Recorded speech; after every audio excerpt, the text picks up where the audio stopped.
You wake up and climb out of your bed. You stumble over to your computer and log into YouTube and click on your subscriptions, and you see something. Something beautiful. It's a Slayerrunes video. Despite it being less than a month, there's a new video. How's that for fancy roleplay?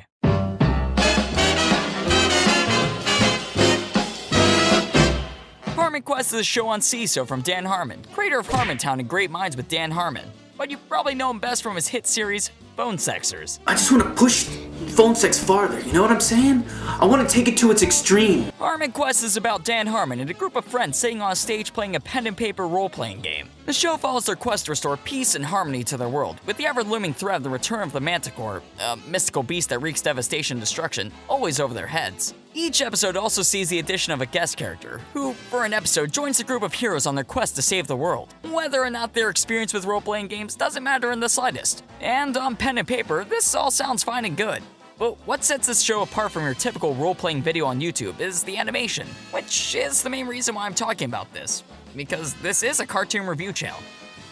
And a video game analysis channel. I made one video on video games, so it counts! The animation of the series is actually a lot better than you would initially think. Animated by Starburns Industries, Dan Harmon's animation studio, known for great works like a Men's Warehouse commercial, all of the in-game moments are brought to life in a way that your average role-playing session could only dream of. The facial animations are expressive, and the movement of the characters and their actions are creative, which all bring the story and the game to life, much like that dollar store prostitute I run every Thursday breathes life back into me.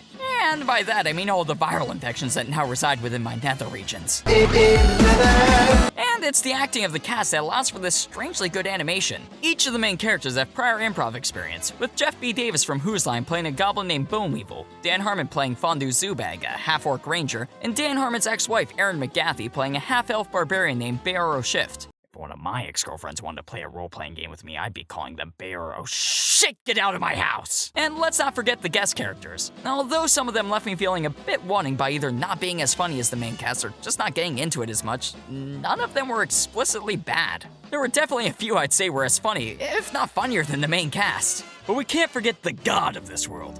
Spencer Crittenden. Donning his majestic beard, Spencer Crittenden rains down crits of both failure and success upon our heroes and villains. His story is actually really interesting, and I don't mean the role-playing story either. Starting out as an audience member during a recording session of Harmontown, he became the permanent dungeon master for the group, and over time became Dan Harmon's assistant on Community. I think the main reason this show stuck with me as much as it did, outside of Jeff Davis's devilishly good looks, is just how experimental this concept is. Your average network would never greenlight something like this. And I feel this is the biggest strength that comes from premium networks and services. With services like Netflix, Amazon, and CISO, we're seeing new experimental shows such as BoJack Horseman, Stranger Things, and this one. It shouldn't be a surprise that Dan Harmon would head something like this, especially when he created shows like Computer Man. But it doesn't really matter if it's experimental or if it's original if it sucks. So how do I feel about it? I honestly enjoyed it a lot. Is it the greatest thing in the world?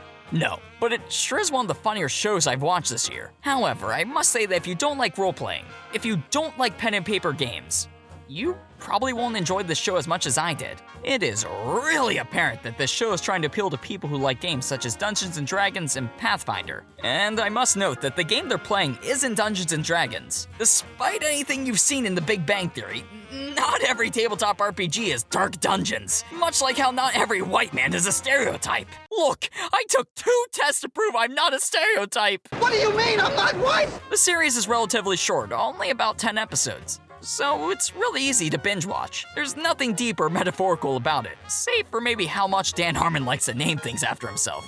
But other than that, it's just good fun. You can watch the entire series on CISO right now for $3.99, or you can start a free trial. This video not sponsored by CISO. Now, if you'll excuse me, I have my own adventure to prepare for.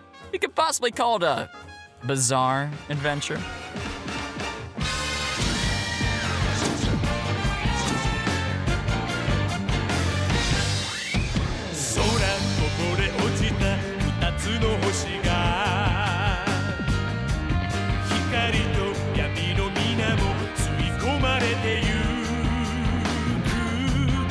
Actually, Dan Harmon's best known for Community.